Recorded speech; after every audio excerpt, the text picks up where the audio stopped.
Good bad அக்லிக்கு அப்புறம் அஜித் படங்கள் அடுத்து நடிக்காம இருக்கிறதுக்கு காரணம் என்னன்னா, அஜித் இன்னைக்கு வந்து 200 கோடி ரூபாய் சம்பளம் வேணும்னு கேட்கிறாரு. அஜித் என்ன நினைக்கிறாருன்னா, நான் எந்த விதத்திலையும் நான் சலைச்சவன் இல்லை.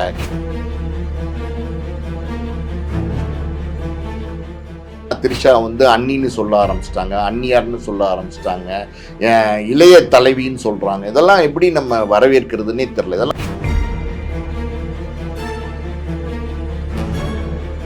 விஜய்க்கு வந்து அன்பு காட்டுறாரு, விஜய்க்காண்டி தான் அந்த லவ்வை காட்டுறாரு. அதனால தான் முதல் ஆளாக வந்து ஓட்டு போடுறாரு.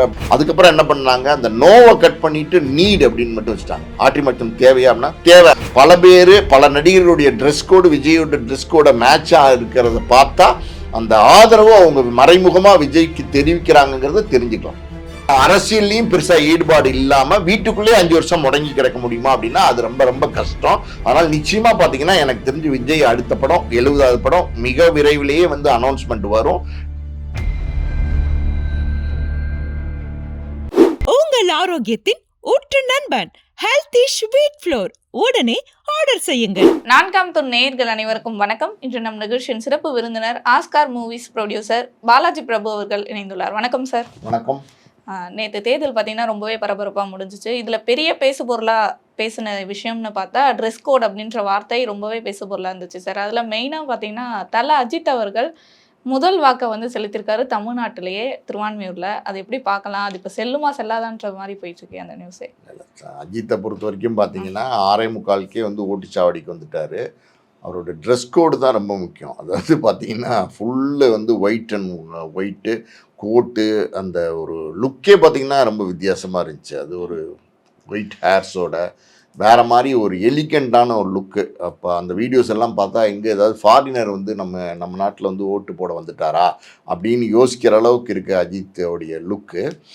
அவர் எப்போவுமே பர்ஃபெக்ஷனிஸ்ட். அவர் முதல்ல வந்து ஓட்டு போட்டுருணும், அது ஜனநாயக கடமை. அதெல்லாம் வந்து ஒரு நடிகராக இருந்தாலும் எல்லாத்தையும் சரியாக பண்ணணும்னு நினைக்கக்கூடிய ஒரு கேரக்டர். அதாவது அஜித்தை பொறுத்த வரைக்கும் ஒரு சினிமா நடிகர், அது அவருடைய தொழில், அது அப்படி தான் பார்க்குறாரு. அது இல்லாமல் பார்த்தீங்கன்னா ஒரு இந்த இந்திய நாட்டில் அவர் ஒரு குடிமகன், எல்லாரையும் போல அவரும் ஒரு மனிதர், அப்படி தான் பார்க்குறாரு. அதனால் பார்த்தீங்கன்னா 6:55 போட்டதா அது வந்து செல்லாத ஓட்டு அப்படிங்கிற மாதிரி சில விமர்சனங்கள்லாம் இப்போ சமீபத்தில் வந்துக்கிட்டு இருக்கு. நிறைய வீடியோஸ் வருது. ஏன்னா 6:55 பார்த்தீங்கன்னா ஓட்டு போட்டு கையை காமிச்சார். அவர் ஒரு விரல் காட்ட மாட்டார், அவர் 4 விரல் காட்டினார். ஒரு விரல் காட்டினா கூட அது தப்பான மீனிங்கில் இருக்குன்றதுனால 4 விரல் காட்டுவார். அவர் ஒரு மாதிரி எல்லாம் தான் சொல்லணும், வித்தியாசமான ஒரு கேரக்டர்.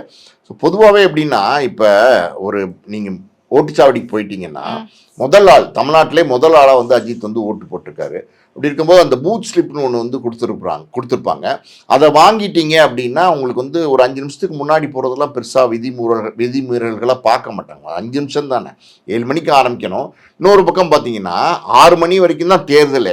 ஆனால் நீங்கள் 5:45 போய் அங்கே பூத் ஸ்லிப் வாங்கிட்டீங்கன்னா ஒரு 20-30 பேர் இருந்தால் கூட அது 15 நிமிஷத்தில் எல்லாரும் ஓட்டு போட முடியாது. அது 7 மணி, 7:30 மணி, 8 மணி வரைக்கும் கூட ஓட்டு போடுறதுக்கு விடுவாங்க, அனுமதிப்பாங்க. ஆனால் அந்த நேரத்துக்குள்ளே போய் பூத் ஸ்லிப் வாங்கணும், அதுதான் ரொம்ப முக்கியம். ஸோ அது பெருசாக விதிமீறல்னு பார்க்க முடியாது. எனக்கு தெரிஞ்சு அது செல்லாத ஓட்டாலாம் தேர்தல் ஆணையம் வந்து அறிவிக்கிறதுக்கு வாய்ப்பே இல்லை. வழக்கம் போல் பார்த்தீங்கன்னா யார்ட்டையும் பெருசாக பேசலை. அவரே வந்து செல்ஃபி மாதிரி அவரோட செல்ஃபோனை வச்சு கொஞ்சம் வீடியோஸ்லாம் எடுத்தார். அது அப்படியே எதுவும் முறைச்சிக்கிட்டே நீங்கள் வந்து என்னதான் பண்ணுறீங்க பார்க்குறேன்டா அவங்கள போட்டு கொடுக்கறதுக்காகவே எடுக்கிற மாதிரி எடுத்தார். இல்லை அப்படிலாம் கிடையாது. அவர் அந்த மாதிரிலாம் கேரக்டர் கிடையாது. அவர் கொஞ்சம் எப்படின்னா, அவர் போகிற இடத்துல எல்லாம் தலைன்னு கத்துறது, கடவுளேன்னு கத்துறது இதெல்லாம் அவர் விரும்ப மாட்டேங்கிறார். அதுதான் உண்மை. இப்போ நீங்கள் நேற்றுக்கு பார்த்தீங்கன்னா அவர் இது 6:45 வந்துட்டாங்க. 6:45 பார்த்தீங்கன்னா பயங்கரமான கூட்டம் வந்துருச்சு. தலைன்னு வந்து பெரிய க்ரௌடு வந்து சேர்ந்துருச்சு. அதெல்லாம் அவர் விரும்பலை. இருந்தாலும் வந்து பார்த்தீங்கன்னா கொஞ்சம் கோபமாக இருக்கிற மாதிரி தான் தோணுச்சு. இருந்தாலும் இப்படி லவ் சிம்பிள்லாம் வச்சு காமிச்சிட்டு போனார். அதுவே பெரிய விஷயம்தான்.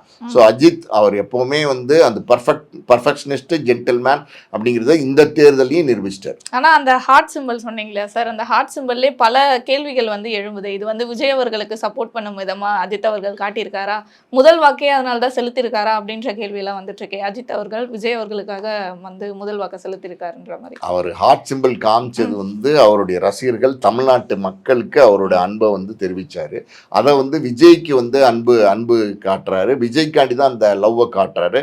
அதனால தான் முதல் ஆளாக வந்து ஓட்டு போடுறாரு அப்படின்னு பல விதமாக திருச்சி பேச ஆரம்பிச்சிட்டாங்க. ஆரம்பிச்சிட்டாங்க. அது இன்னும் பார்த்தீங்கன்னா, அதாவது யாரோ ஒரு பத்திரிக்கையாளர் வந்து அவர்ட்ட ஒரு கேள்வி கேட்ட மாரியும், அதாவது ஆட்சி மாற்றம் தேவையா அப்படின்னு கேட்ட மாரியும், நோ நீட் அப்படின்னு அவர் சொன்ன மாரியும் பார்த்தீங்கன்னா, கார்ட்ஸ் எல்லாம் ரெடி பண்ணி வந்து பயங்கரமா வந்து ட்ரெண்ட் பண்ண ஆரம்பிச்சிட்டாங்க. காலையில 10 மணிக்கெல்லாம் பார்த்தீங்கன்னா, இதுதான் பயங்கர ட்ரெண்டிங். அதாவது ஆட்சி மாற்றம் தேவையா அப்படின்னா, நோ நீட் அஜித் சொல்லிட்டாரு அப்படிங்கிறது ட்ரெண்டிங் ஆயிடுச்சு. அப்படின்னா அஜித் வந்து விஜய்க்கு வந்து எதிர்ப்பு தெரிவிக்கிறார் அப்படிங்கிற மாதிரி எல்லாம் போட ஆரம்பிச்சிட்டாங்க. அப்புறம் அந்த சம்பந்தப்பட்ட பத்திரிகை, எந்த பத்திரிகை பேர் போட்டு கார்டு போட்டிருந்தாங்களோ அவங்களே வந்து மறுத்திருந்தாங்க. அந்த மாதிரி எதுவும் கிடையாது, நாங்க வெளியிடல அப்படின்னு. அதுக்கப்புறம் என்ன பண்ணாங்க, அந்த நோவை கட் பண்ணிட்டு நீட் அப்படின்னு மட்டும் வச்சுட்டாங்க. ஆட்சி மாற்றம் தேவையா அப்படின்னா தேவை அப்படிங்கிற மாதிரி வந்து வச்சுட்டாங்க. அது வந்து எப்படி சொல்றது, பொதுவாக பார்த்தீங்கன்னா இந்த மாதிரி பிரபலங்கள் வாய் திறந்தா அந்த வாய் திறந்து ஒரே ஒரு வார்த்தை வந்து தப்பாக சொல்லிட்டா கூட அதை வந்து ட்ரெண்ட் பண்ணுவாங்க. அஜித் வாயே திறக்காட்டாலும் என்ன பண்ணுறது, எதையாவது ஒன்று பண்ணி ட்ரெண்ட் பண்ண பார்த்தாங்க. அது தேர்தல் நேரத்தில் அதெல்லாம் ஒரு ஸ்டண்ட்டு தான். ஆனால் எல்லாம் பொய்ங்கிறத அந்த சம்மந்தப்பட்ட பத்திரிகையை மறுத்துட்டதுனால அப்படியே முடிவுக்கு வந்துருச்சு. ஆனா இதை தாண்டி விஜய் அவர்களுக்கும் அஜித் அவர்களுக்கும் இருக்க அந்த பாண்டிங்கிறது எப்படிப்பட்ட பாண்டிங் சார்? ஏன்னா தளபதினாலே அந்த ரசிகர்கள் சண்டை போட்டு நம்ம பார்த்திருப்போம். ஆனா அவங்க ஒற்றுமையா இருக்க மாதிரி தான் இருக்கு. அவங்க பாண்டிங் எப்படிப்பட்ட பாண்டிங் சார்? எந்த காலத்திலையும் வந்து அஜித்தும் விஜயும் வந்து நெருங்கிய நண்பர்களா இருந்தது கிடையாது. அதாவது வந்து ரெண்டு பேருமே எல்லா காலத்திலையுமே வந்து தொழில் போட்டியாளர்களை தான் இருந்திருக்காங்க. இதுதான் உண்மை. ஸோ பல நேரங்களில் பார்த்தீங்கன்னா அஜித்தும் விஜயும் நெருங்கிய நண்பர்கள், ரெண்டு பேரும் ஒன்றா வந்து ஹோட்டலுக்கு போவாங்க, ஒன்றா வந்து குடும்ப விழாக்கு போவாங்க, ரொம்ப நெருக்கமான நண்பர்கள் அப்படிங்கிற மாதிரியான தகவல்கள்லாம் வந்து பார்த்திங்கன்னா இப்போ சமீபத்தில் ஊடகங்களில் பரப்பப்படுது. அதெல்லாம் முற்றிலும் பொய். அஜித் என்றைக்குமே வந்து விஜயினுடைய போட்டியாளர் தான். விஜயும் அஜித்தை வந்து போட்டியாளரை தான் பார்த்துருக்காரு. ஆரம்பத்தில் ஒரு படம் வந்துச்சு ராஜாவின் பார்வையிலே, அதாவது அஜித் விஜய் சேர்ந்து நடித்த ஒரே படம். அந்த படத்திலே பார்த்தீங்கன்னா அஜித்துக்கு நிறைய மன வருத்தங்கள், மன அழுத்தங்கள் எல்லாம் இருந்துச்சு. அந்த படத்துக்கு அப்புறம் மறுபடியும் அஜித் விஜய் சேர்ந்து நடிக்காம போனதுக்கும் அதுதான் ஒரு காரணம். அஜித்துக்கு வந்து அன்னைக்கு அந்த படத்துல பெருசா வந்து மரியாதை கொடுக்கப்படலை. அதை அஜித் வந்து மனசுல வச்சிருக்காரு. ரெண்டாவது பார்த்தீங்கன்னா நீங்க ஆரம்ப கால படங்கள், அஜித் விஜயோடைய ஆரம்ப கால படங்கள்லாம் பார்த்தீங்கன்னா பல டைலாக்குகளில் மாற்றி ரெண்டு பேரும் அட்டாக் பண்ணிப்பாங்க. எனக்கு தெரிஞ்சு ஒரு படம் அது இதுன்னு நினைக்கிறேன், தீனான்னு நினைக்கிறேன். தீனா படத்தில் பார்த்தீங்கன்னா அஜித் ஏதோ பேசும்போது மகாநதி சங்கர் சொல்லுவார், தலை இருக்கும்போது வாழை ஆடக்கூடாது அப்படின்னு சொல்லுவார். அதுக்கு கவுண்டராக எனக்கு தெரிஞ்சு புதிய கீதைன்னு நினைக்கிறேன். அந்த படத்தில் பார்த்தீங்கன்னா விஜய் வந்து தலை வாழு முண்டம் யாராக இருந்தாலும் வாங்கடா அப்படிங்கிற மாதிரி அவர் ஒரு டைலாக் பேசுவார். இதெல்லாம் வந்து ரெண்டு பேருமே வந்து போட்டியாக நிறைய டைலாக்ஸ் பேசியிருக்காங்க. ஒரு படத்தில் இவர் பேசினார்னா பதிலடி விஜய் கொடுப்பாரு, விஜய் பேசினார்னா பதிலடி அஜித் கொடுப்பாரு. ஒரு டான்ஸ் மூமெண்ட் வந்து அஜித் போட்டார்னா அதை கிண்டல் பண்ணி வந்து விஜய் வந்து சில டான்ஸ் மூமெண்ட்ஸ் பண்ணுவார். இதெல்லாம் இருந்துகிட்டு தான் இருந்துச்சு. இன்னை வரைக்கும் பார்த்தீங்கன்னா ரெண்டு பேரும் தொழில் போட்டியாளர்கள் தான் இருக்காங்க. அஜித்தை பொறுத்த வரைக்கும் பார்த்தீங்கன்னா இன்னைக்கு விஜய் வந்து ஒரு 250 கோடி ரூபா சம்பளம் வாங்குறாரு. அஜித்தும் பார்த்தீங்கன்னா இன்னைக்கு விஜய்க்கு ஈக்குவலான ஒரு ஸ்டார் தான், அதில் எந்த மாற்றமும் கிடையாது.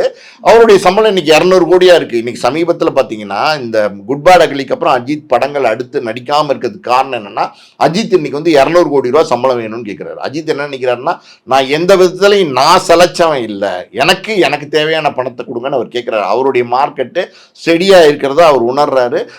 அவர் அதுலேருந்து பின்வாங்காம இருக்காரு, அதுதான் உண்மை. அதனாலதான் அடுத்த படம் இன்னும் கமிட் ஆகாம இருக்கு அஜித்துக்கு.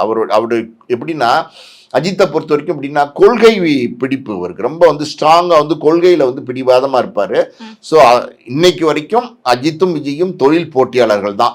நீங்க நல்லா கவனிச்சு பார்த்தீங்கன்னா, அதாவது வந்து விஜய் வந்து அரசியல் கட்சி ஆரம்பிச்சப்ப அஜித் கிட்ட இருந்து எந்த வாழ்த்துறையும் வரல. இன்னைக்கு வந்து முதல் தடவையா விஜய் வந்து தேர்தலை சந்திக்கிறார். இப்பயும் வந்து அஜித் கிட்ட இருந்து எந்த குரலும் வரல. அஜித் மௌனமாவே இருக்காரு. அதுக்கு காரணம் என்னன்னா, அஜித்தை பொறுத்த வரைக்கும் விஜய்க்கு எதிர்ப்பு அப்படிங்கிறதையும் அவர் எங்கேயும் காட்டலை, விஜய்க்கு ஆதரவு அப்படிங்கிறதையும் அவர் எங்கேயும் காட்டலை. அவர் நடுநிலைவாதியா இருக்க விரும்புகிறார். ஆனால் அஜித்தும் விஜயும் என்னைக்குமே போட்டியாளர்களாக தான் இருக்காங்களே தவிர ரொம்ப நெருங்கிய நண்பர்கள், ரொம்ப நல்ல நண்பர்கள் அப்படின்னு சொல்ல முடியாது. நட்பு இருக்கு, ஆனால் அழுத்தமான நட்பு கிடையாது. அதாவது ஒரு உதாரணத்துக்கு நம்ம சொல்லணும் அப்படின்னா, ரஜினி கமல் ரெண்டு பேர்கிட்டையும் ஒரு ஆழமான நட்பு இருக்கு. அந்த மாதிரியான ஒரு நட்பு விஜய்கிட்டையும் அஜித் கிட்டையும் இல்லைங்கிறது தான் உண்மை. ஆனா இதெல்லாம் ஒரு பக்கம் இருக்க, த்ரிஷா அவர்கள் வந்து அந்த ஃபுல் சினாரியோவே மாத்திட்டாங்க. இளைய தலைவி வாழ்க அப்படின்ற மாதிரி அந்த முழக்கங்கள்லாம் நம்ம பார்த்துருப்போம். அப்புறம் அவங்க ஓட்டு போட்ட அந்த போஸ்ட்லேயும் வந்து விஜய் அவர்களுடைய பாடல் போட்டது, இதெல்லாம் ஒரு சர்ச்சையாவே மாறிட்டு இருக்கேன். அது எப்படி பாக்குறீங்க? அதான் இந்த தாவேக்கா கூட்டத்தை நம்ம என்ன சொல்றதுன்னு தெரியல. சமீபத்தில் பார்த்தீங்கன்னா த்ரிஷா வந்து அண்ணின்னு சொல்ல ஆரம்பிச்சிட்டாங்க, அந்நியார்னு சொல்ல ஆரம்பிச்சிட்டாங்க, இளைய தலைவின்னு சொல்றாங்க. இதெல்லாம் எப்படி நம்ம வரவேற்கிறதுன்னே தெரியல. இதெல்லாம் வந்து முழுக்க வந்து ரொம்ப முட்டாள்தனமான ஒரு விஷயமா தான் நான் பார்க்குறேன். ஏன்னா இப்போ வந்து விஜய் அவர் வந்து இன்னைக்கு அரசியலுக்கு வந்திருக்காரு. அவருக்கே வந்து அரசியல் பெருசாக புரிதல் இல்லைங்கிறது தான் உண்மை. அவருடைய தொண்டர்களும் அரசியல் படுத்தப்படலைங்கிறது தான் உண்மை. அப்படின்னும் போது த்ரிஷாவோட இன்னைக்கு வந்து விஜய் இணைச்சு பேசுறாங்க. விஜயே வந்து வெளிப்படையா வந்து த்ரிஷாவோட பொது நிகழ்ச்சிகளுக்கு வராரு. அவருடைய மனைவியை வந்து விரைவில் வந்து டைவர்ஸ் பண்றதுக்கான முயற்சியிலையும் அவர் இருக்காரு. அப்படின்னும் போது ரெண்டு பேரையும் கனெக்ட் பண்ணி வந்து இளைய தலைவி அப்படின்லாம் சொல்றது. யார் தலைவிமா, யார் தலைவி? தலைவி தலைவன் அப்படிங்கிறதெல்லாம் பார்த்தீங்கன்னா ஒரு கூட்டத்தை வழி நடத்தக்கூடிய ஒரு ஆளுமையுடைய ஒரு மனிதனை தான் வந்து தலைவனா சொல்லுவாங்க. ஒரு கூட்டத்தின் தலைவன், ஒரு நாட்டின் தலைவன், ஒரு தேசத்தின் தலைவன், அவனதான் தலைவனா சொல்லுவாங்க. குடும்பத்தில் இருக்கிற தலைவன். ஒரு குடும்பத்தில் ஒரு 10 உறுப்பினர்கள் இருக்காங்கன்னா அதில் ஒருத்தன் தலைவன். அந்த மாதிரி உள்ளவனை தான் தலைவன் சொல்லுவாங்க. அந்த மாதிரி இருக்கிறவங்கள தான் தலைவின்னு சொல்லுவாங்க. ஆனால் பார்த்தீங்கன்னா விஜய் த்ரிஷா ரெண்டு பேரையும் தொடர்பு படுத்தி பேசுறதுனாலேயே இன்னைக்கு வந்து த்ரிஷா வந்து இளைய தலைவி அப்படின்னு சொல்றதெல்லாம் எனக்கு தெரிஞ்சு ரொம்ப அபத்தமான விஷயம். இந்த மாதிரியான போக்கு, இந்த மாதிரி நடிகர்களை வந்து சம்பந்தமே இல்லாமல் அரசியலுக்கும் த்ரிஷாவுக்கும் என்ன தொடர்பு இருக்கு? அரசியல் அனுபவம் வந்து த்ரிஷாக்கு ஏதாவது இருக்கா? அப்படி இருக்கும்போது இதெல்லாம் வந்து முழுக்க தவறு. இந்த மாதிரி தவறை செஞ்சு இந்த மாதிரி வந்து நடிகர்கள் பின்னாடி ஓடுறதுன்னு இருக்கு பார்த்தீங்களா, அது ரொம்ப ரொம்ப வருந்தக்கூடிய விஷயம். அது தமிழ்நாட்டில் தொடர்ந்து நடந்துகிட்டு இருக்கு. ஆந்திராலையும் இந்த கல்ச்சர் இருக்கு. அதாவது நடிகர்களை வழிபடுற கல்ச்சர், செலிபிரிட்டி வர்ஷிப். அது வந்து இப்போ த்ரிஷா விஜய் பற்றி பேசும்போது இப்படி சொல்றாங்க அப்படின்னா வருத்தமாக தான் இருக்கு. இதனை அடுத்து அந்த ட்ரெஸ் கோடுன்ற விஷயம் பேச பொருளாக இருந்துச்சு இல்லையா சார்? அந்த ட்ரெஸ் கோடில் அப்படி என்னதான் இருக்குது? அந்த ஒயிட் ஷர்ட்டும் அந்த காக்கி பேண்ட், இதுதான் பார்த்தீங்கன்னா நேற்று ஃபுல்லாகவே பார்த்தீங்கன்னா தமிழ்நாடு ஃபுல்லாக எங்கே பார்த்தாலும் இந்த ட்ரெஸ் கோடு தான் இருந்துச்சு. அரசியல் பிரபலங்களாக இருக்கட்டும், திரை பிரபலங்களாக இருக்கட்டும், அவங்களுமே இதை ஃபாலோ பண்ணியிருந்தாங்களே. இதை முதல்ல இந்த ட்ரெஸ் கோடை ஆரம்பித்தது யாருன்னு பார்த்தீங்கன்னா ஜெகன்மோகன் ரெட்டி தான். ஆந்திராவில் வந்து அவர் தான் இந்த ட்ரெஸ் கோடை ஆரம்பித்தார். அவர் தான் ஒயிட் ஷர்ட்டு, ஒரு மாதிரி லைட் க்ரீம் கலர் பேண்ட்டு, அந்த ட்ரெஸ் கோடை வந்து ஸ்டார்ட் பண்ணார். அதையே வந்து டோட்டலாக மெயின்டைன் பண்ணார். சென்ற 5 வருடங்கள் ஆட்சி பண்ணார் இல்லையா, அதில் ஃபுல்லாகவே இதுதான் ட்ரெஸ் கோடை மெயின்டைன் பண்ணார். அவரை பார்த்து காப்பி அடித்து தான் வந்து பார்த்தீங்கன்னா விஜயே அந்த ட்ரெஸ் கோடை மெயின்டைன் பண்ணுறாரு. விஜய் வந்து புதுசாக அந்த ட்ரெஸ் கோடை கொண்டு வரல. சேம் டெம்ப்ளேட் ஜெகன்மோகன் ரெட்டியை பார்த்து அப்படியே வந்து விஜய் காப்பி அடிக்கிறார். அதுக்கு காரணம் என்னென்னா ஜெகன்மோகன் ரெட்டி விஜய் எல்லாருக்கும் பார்த்தீங்கன்னா கிட்டத்தட்ட ஒரே வயசு. அதனால் ஒரு யங்ஸ்டர் அவர் இந்த ட்ரெஸ் கோடை மெயின்டைன் பண்ணுறாரு. அது வந்து பார்க்கறதுக்கு பிளசண்டா இருக்கு. உண்மையாலுமே வந்து பாத்தீங்கன்னா ஒரு பிளசன்ட் லுக்கு, ஒரு சாஃப்ட் லுக்கு, ஒரு பிளசன்ட் லுக்கு அந்த ட்ரெஸ் கோட்ல இருக்குன்னும் போது விஜய் வந்து நம்ம ஒரு கட்சி ஆரம்பிச்சிருக்கோம், நம்ம ஒரு கட்சி தலைவனா இருக்கும்போது இதை ட்ரெஸ் கோடா மெயின்டைன் பண்ணலாம் அப்படின்னு மெயின்டைன் பண்றாரு. இதுதான் உண்மை. அது காப்பி அடிச்சு தான் விஜய் மெயின்டைன் பண்றாரு. இன்னைக்கு விஜயை பார்த்து பாத்தீங்கன்னா பல அரசியல் புள்ளிகள் வந்து இந்த காரைக்குடி வேட்பாளர் பிரபு ஆகட்டும், அப்புறம் பாத்தீங்கன்னா நம்ம சிபிராஜ், நிறைய பேர், இந்த சிம்பு கூட பாத்தீங்கன்னா அதே மாதிரி ட்ரெஸ் கோட்ல தான் வந்திருந்தாரு. அண்ணாமலை அவர்கள், சிஎம் அவர்களும் அதே ட்ரெஸ் கோட். அதான் சொல்றேன்ல, சிஎம் அவர்கள் அந்த ட்ரெஸ் கோடு. சிஎம் அண்ணாமலையெல்லாம் வந்து விஜயை பார்த்து காப்பி அடிக்கல. அவங்கெல்லாம் வந்து அண்ணாமலையெல்லாம் பார்த்தீங்கன்னா ஐபிஎஸ் ஆஃபீஸராக இருந்தவர். அவரெல்லாம் வந்து எப்படின்னா ஃபார்மல் ட்ரெஸ்ஸிங் எப்படிங்கிறது அவருக்கெல்லாம் தெரியும். ஸோ அவரெல்லாம் வந்து யதார்த்தமாக போட்டு வந்தது. சீஃப் மினிஸ்டரை பொறுத்த வரைக்கும் பார்த்தீங்கன்னா பல நேரங்களில் நம்ம பேண்ட் ஷர்ட்டில் பார்க்கலாம். வேட்டியில் பார்க்குறதை விட ஸ்டாலின் அவர்களை வந்து, முதலமைச்சர் அவர்களை வந்து நம்ம பேண்ட் ஷர்ட்டில் தான் பார்க்குறோம். அப்படின்னும் போது இது ஒரு ப்ளசண்ட்டான ட்ரெஸ் கோடாக இருக்குது. போகும்போது கொஞ்சம் பார்க்கறதுக்கு ப்ளசண்ட்டாக இருக்கிறதுனால அவங்களாம் பயன்படுத்துகிறாங்க. நடிகர்கள் நிறைய பேர் போட்டு வந்தாங்க பார்த்தீங்களா, ஜே எல்லாம் போட்டு வந்தார். அதெல்லாம் வந்து விஜயை பார்த்து காப்பி அடித்து விஜய்க்கு ஆதரவாக வந்து ஜே எல்லாம் பிரச்சாரமே பண்ணார். அப்படின்னும் போது அது நம்ம ஒன்றும் சொல்ல முடியாது. அவங்க விருப்பம், தனிப்பட்ட சுதந்திரம், அதில் நம்ம பெருசாக தலையிட்டு பேச முடியாது. இருந்தாலும் பல நடிகர்களுடைய ட்ரெஸ் கோடு விஜயோட ட்ரெஸ் கோட மேட்சாக இருக்கிறத பார்த்தா அந்த ஆதரவு அவங்க மறைமுகமாக விஜய்க்கு தெரிவிக்கிறாங்கிறத தெரிஞ்சுக்கலாம். அப்போ இதெல்லாம் தேர்தலில் வந்து பேசு பொருளாக இருந்திருக்கு சார். இதை தாண்டி விஜய் அவர்கள் ஓட் போலிங் வந்து இப்போ அதிகமாயிருக்கு இல்லையா, அதுக்கு காரணமே விஜய் அவர்கள் தான் பேச்சும் போயிட்டு இருக்கு. அதை எப்படி பார்க்கலீங்க? ஓட் போலிங் எனக்கு தெரிஞ்சு பெருசா அதிகமானது மாதிரிலாம் தெரியலமா. 20 லட்சம் தான் வந்து சென்ற தேர்தலுக்கும் இந்த தேர்தலுக்கும் வித்தியாசம் இருக்கு. சென்ற தேர்தலில் பார்த்தீங்கன்னா 4,62 லட்சமும் என்னமோ போலாயிருக்கு. இந்த தேர்தலில் வந்து பார்த்தீங்கன்னா 4,83 லட்சமும் என்னமோ போலாயிருக்கு. பர்சன்டேஜா நீங்க பாத்தீங்கன்னா உங்களுக்கு வந்து அது ஒரு 76-77 இருக்கு. இது வந்து ஒரு 84-85 இருக்கு. அப்படின்னும் போது பர்சன்டேஜா பார்த்தா உங்களுக்கு வந்து ஜாஸ்தியா இருக்கிற மாதிரி தெரியும். ஆனா வந்து ஓட் போலிங் அப்படின்னு பார்த்தா பெருசா அதாவது ஒரு புரட்சி ஏற்பட்டுருச்சு, ஒரு பெரிய விழிப்புணர்ச்சி ஏற்பட்டுருச்சு, ஒரு மாற்றம் ஏற்பட்டுருச்சு. மக்கள் வந்து பெருசா வந்து ஒரு அலை வந்து மக்கள் கிட்ட வந்து ஒரு புதிய அலை இருக்கு, எதிர்பார்க்கறாங்க, புதிய தலைவனை எதிர்பார்க்கறாங்க அப்படின்னு நம்ம சொல்ல முடியாது. எஸ்ஐஆர் இருக்கு பாத்தீங்களா, எஸ்ஐஆர்ல நிறைய பேர் வாக்காளர்களை நீக்கம் பண்ணியிருக்கிறாங்க. எஸ்ஐஆருக்கு அப்புறம் இந்த இந்த ஓட் போலிங் வந்து ஜாஸ்தியா இருக்குங்கிறது தான் உண்மை ஒரு பக்கம். இன்னொரு பக்கம் பாத்தீங்கன்னா, அதாவது முதல் தடவையா ஓட்டு போடுற வாக்காளர்கள் நீங்க எடுத்துக்கிட்டீங்கன்னா கூட அது ஒரு 30 லட்சம் பேர் தான் இருக்கிறாங்க. அந்த 30 லட்சம் பேர் அதுக்கு மேல வந்து கிடையாது. ஸோ வந்து போலிங் வந்து பெருசா ஆயிருச்சு அப்படின்னு நம்ம சொல்ல முடியாது. இப்போ ஒரு உதாரணத்துக்கு பாத்தீங்கன்னா, வாக்காளர்கள் 5.5 கோடிக்கு மேல இருக்காங்க. 5 கோடிக்கு மேல வந்து தாண்டி வந்து வாக்குப்பதிவு ஆயிருக்கு அப்படின்னா நிறைய வந்து வாக்குப்பதிவு ஜாஸ்தி ஆயிருக்கு அப்படின்னு நம்ம சொல்லலாம். இது வந்து 4 கோடியே 83 தான் அப்படின்னும் போது அது ஒரு பெரிய வாக்கு பதிவாயிருக்கு அப்படின்னு நம்ம சொல்ல முடியாது. இது எஸ்ஐஆர் ஒரு காரணம், அது வந்து எந்த காலத்திலையும் மறுக்க முடியாது.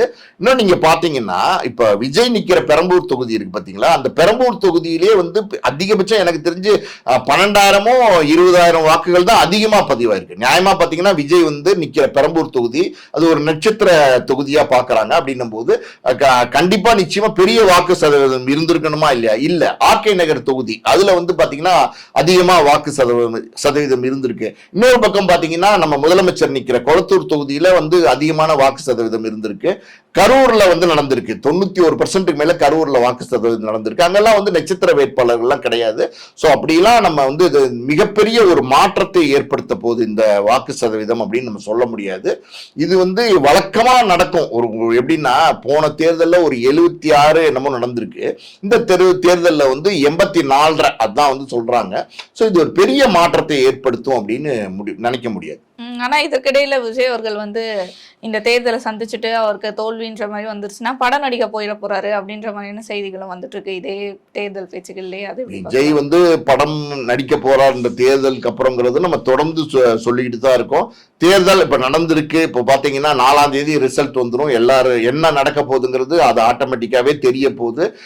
தாவேகாவை பொறுத்த வரைக்கும் பாத்தீங்கன்னா, அதாவது ஒரு ஆட்சி அமைக்கக்கூடிய மெஜாரிட்டி நிச்சயமா தாவேகாக்கு வரப்போறது இல்லை. இளைஞர்கள் வந்து கொஞ்சம் பேர் வந்து விஜய்க்கு வாக்களிச்சிருக்காங்கிறது உண்மைதான். அது வந்து ஒரு ஆட்சி அமைக்கக்கூடிய மெஜாரிட்டியா நிச்சயமா இருக்க போறது இல்லை. எனக்கு தெரிஞ்சு பாத்தீங்கன்னா விஜயே வந்து பெரம்பூர் தொகுதியில வந்து வெற்றி அடைகிறதுங்கிறது வந்து டவுட் தான் அப்படின்னு சொல்றாங்க. அப்படி இருக்கும்போது அதிகபட்சம் ஒரு 4-5 சீட்டு, ஏன் 2-3 சீட்டு தான் வந்து தாவேகா கிடைக்கும்ன்றாங்க. ஸோ அப்படி இருக்கும்போது அடுத்து ஒரு 5 வருஷம் அது வந்து விஜய் வந்து அரசியல் தான் பண்ணுவார் அப்படின்னா அது தீவிரமான ஒரு அரசியல் பண்ணணும். இப்ப ஒரு வெற்றியாளர், அதாவது வெற்றி அடைஞ்சு ஆட்சி அரியணையில இருந்து அரசியல் பண்றவங்களை விட தோத்து அரசியல் பண்றதுங்கிறது ரொம்ப கஷ்டம், ரொம்ப பெரிய சேலஞ்ச். அந்த மாதிரி ஒரு அரசியலை விஜய் பண்ணுவாரா அப்படின்னா அப்படி மன வலிமை உள்ளவரா நான் விஜய் வந்து பார்க்கல. ஏன்னா வந்து பாத்தீங்கன்னா முழு ஈடுபாடு இந்த 2 வருஷமா விஜயால அரசியல்ல ஈடுபடுத்திக்க முடியல தன்னை. அதுதான் உண்மைன்னும் போது விஜய் நிச்சயமா வந்து அரசியல்ல பெருசா ஈடுபாடு காட்டுறதுக்கு வாய்ப்பு இல்லை. அப்படி இருக்கும்போது சினிமா தான் அவருடைய தொழில். சினிமாவும் நடிக்காம அரசியல்லையும் பெருசா ஈடுபாடு இல்லாம வீட்டுக்குள்ளே 5 வருஷம் முடங்கி கிடக்க முடியுமா அப்படின்னா அது ரொம்ப ரொம்ப கஷ்டம். ஆனால் நிச்சயமா பாத்தீங்கன்னா எனக்கு தெரிஞ்சு விஜய் அடுத்த படம் 70வது படம் மிக விரைவிலேயே வந்து அனௌன்ஸ்மெண்ட் வரும். மறுபடியும் நடிக்க போயிடுவார் அப்படிங்கிறது தான் நம்ம ஆரம்பத்திலிருந்தே சொல்லிக்கிட்டு இருக்கோம். இப்பயும் அதை தான் திருப்பி சொல்றோம். கண்டிப்பாக சார், தொடர்ந்து பேசுவோம் பல நிகழ்வுகளை பற்றி. நன்றி. நன்றி.